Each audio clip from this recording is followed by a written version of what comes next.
അല്ല അമിത് ഷാ, നിങ്ങൾ എങ്ങനെ ഈ പൗരത്വ ഭേദഗതി നിയമം ഇന്ത്യ രാജ്യത്ത് നടപ്പിലാക്കും? അതായത് പൊതുജനങ്ങൾക്കിടയിലേക്ക് ഈ നിയമം കൊണ്ടുവരും. അത്യാവശ്യം വിവരവും വിദ്യാഭ്യാസവുമുള്ള BJP നേതാക്കളും മറ്റുള്ളവരും തിരിച്ചറിയേണ്ട ഒരു കാര്യം ഇതാണ്. രാജ്യത്തെ 4 സംസ്ഥാനങ്ങൾ പരിപൂർണമായും, അതായത് 100% അവർ പൗരത്വ ഭേദഗതി നിയമത്തിനെതിരെ പോരാടി തുടങ്ങിക്കഴിഞ്ഞു. അതായത് അവരുടെ സംസ്ഥാനങ്ങളിൽ ഒരു കാരണവശാലും പൗരത്വ ഭേദഗതി നിയമം നടപ്പിലാക്കില്ല എന്ന് അവർ ഉറച്ച നിലപാടെടുത്തു കഴിഞ്ഞു. ആ നിലപാട് എന്ന് പറയുന്നത് വെറും ഈ 4 സംസ്ഥാനങ്ങളിലെ സർക്കാരിൻ്റെ നിലപാടല്ല, മറിച്ച് ആ സംസ്ഥാനങ്ങളിൽ ജീവിക്കുന്ന ഹൈന്ദവരുടെയും ക്രൈസ്തവരുടെയും മുസ്ലിങ്ങളുടെയും മറ്റു സമുദായക്കാരുടെയും ഒക്കെ നിലപാടിനെ അംഗീകരിച്ചുകൊണ്ടാണ് അവർ നിയമസഭക്കകത്ത് പ്രമേയം കൊണ്ടുവന്നത്. അപ്പോൾ ഈ 4 സംസ്ഥാനങ്ങളിലെ പൊതുജനം എന്ന് പറയുന്നത് എന്തായാലും ഒരു വലിയ മഹാസാഗരമായിരിക്കുമല്ലോ. ആ മഹാസാഗരം ഒറ്റക്കെട്ടായി തോളോട് തോള് ചേർന്ന് നിന്നുകൊണ്ട് പൗരത്വ ഭേദഗതി നിയമം നടപ്പിലാക്കാൻ പാടില്ല എന്ന് വിളിച്ചു പറഞ്ഞു കഴിഞ്ഞാൽ അമിത്ഷാ നിങ്ങൾ എന്ത് ചെയ്യും?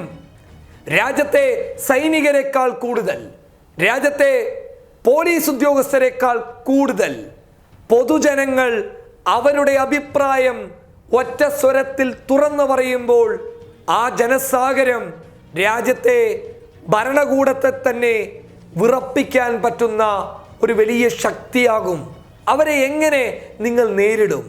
ഇപ്പോൾ ബംഗാളിൽ മമതാ ബാനർജി പൗരത്വ ഭേദഗതി നിയമത്തിനെതിരെ പ്രമേയം കൊണ്ടുവരികയാണ്.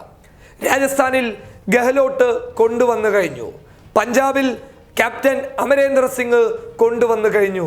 കേരളം ആദ്യം കൊണ്ടുവന്ന് എല്ലാവർക്കും മാതൃകയായി കഴിഞ്ഞു. അപ്പോൾ ഒറ്റ ചോദ്യമാണ് ചോദിക്കുന്നത്, എങ്ങനെ ഇത് നിങ്ങൾ ഈ സംസ്ഥാനങ്ങളിലെ പൊതുജനങ്ങളെ ഭീഷണിപ്പെടുത്തിയിട്ട് ഭയപ്പെടുത്തിയിട്ട് നിങ്ങൾക്ക് ഈ നിയമം നടപ്പിലാക്കാൻ പറ്റുമോ എന്ന് നിങ്ങൾക്ക് തോന്നുന്നുണ്ടോ? അത്യാവശ്യം ഒന്ന് ചിന്തിച്ചു നോക്കിയേ. ഈ 4 സംസ്ഥാനങ്ങൾക്ക് പുറമെ രാജ്യത്തെ മറ്റു ചില സംസ്ഥാനങ്ങളും പൗരത്വ ഭേദഗതി നിയമത്തിനെതിരെ പ്രമേയം കൊണ്ടുവരാൻ മുന്നോട്ട് വരികയാണ്. അങ്ങനെ വന്നു കഴിഞ്ഞാൽ രാജ്യത്തുള്ള ഏകദേശം സംസ്ഥാനങ്ങളും പൗരത്വ ഭേദഗതി നിയമത്തിനെതിരെ തുറന്ന യുദ്ധം പ്രഖ്യാപിച്ചു എന്നുള്ളതാണ്. ആ തുറന്ന യുദ്ധം എന്ന് പറയുന്നത് നടപ്പിലാക്കാൻ ഒരധികാരികൾക്കും സാധിക്കുകയില്ല എന്ന്. ഇതൊരു ജനാധിപത്യ രാജ്യമായതുകൊണ്ട് ജനങ്ങൾ പറയുന്നത് കേന്ദ്രത്തിന് അനുസരിക്കേണ്ടി വരും. അങ്ങനെ ഒരു തോറ്റോടുന്നതിനേക്കാൾ നല്ലത് ഇപ്പോൾ തന്നെ ഇതിൽ നിന്ന് പിന്തിരിഞ്ഞ് പൊതുജനങ്ങളുടെ താല്പര്യമനുസരിച്ച് ഞങ്ങൾ പിന്തിരിയുന്നു എന്ന് പറയുന്നതല്ലേ അമിത്ഷാ നിങ്ങൾക്ക് നല്ലത്?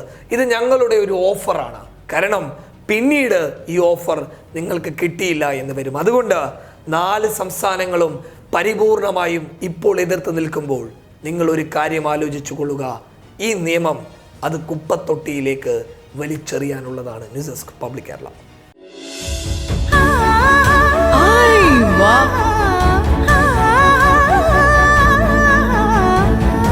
ഐവാ സെൽസ്, കാസർഗോഡ്, കാഞ്ഞങ്ങാട്, മാംഗ്ലൂർ.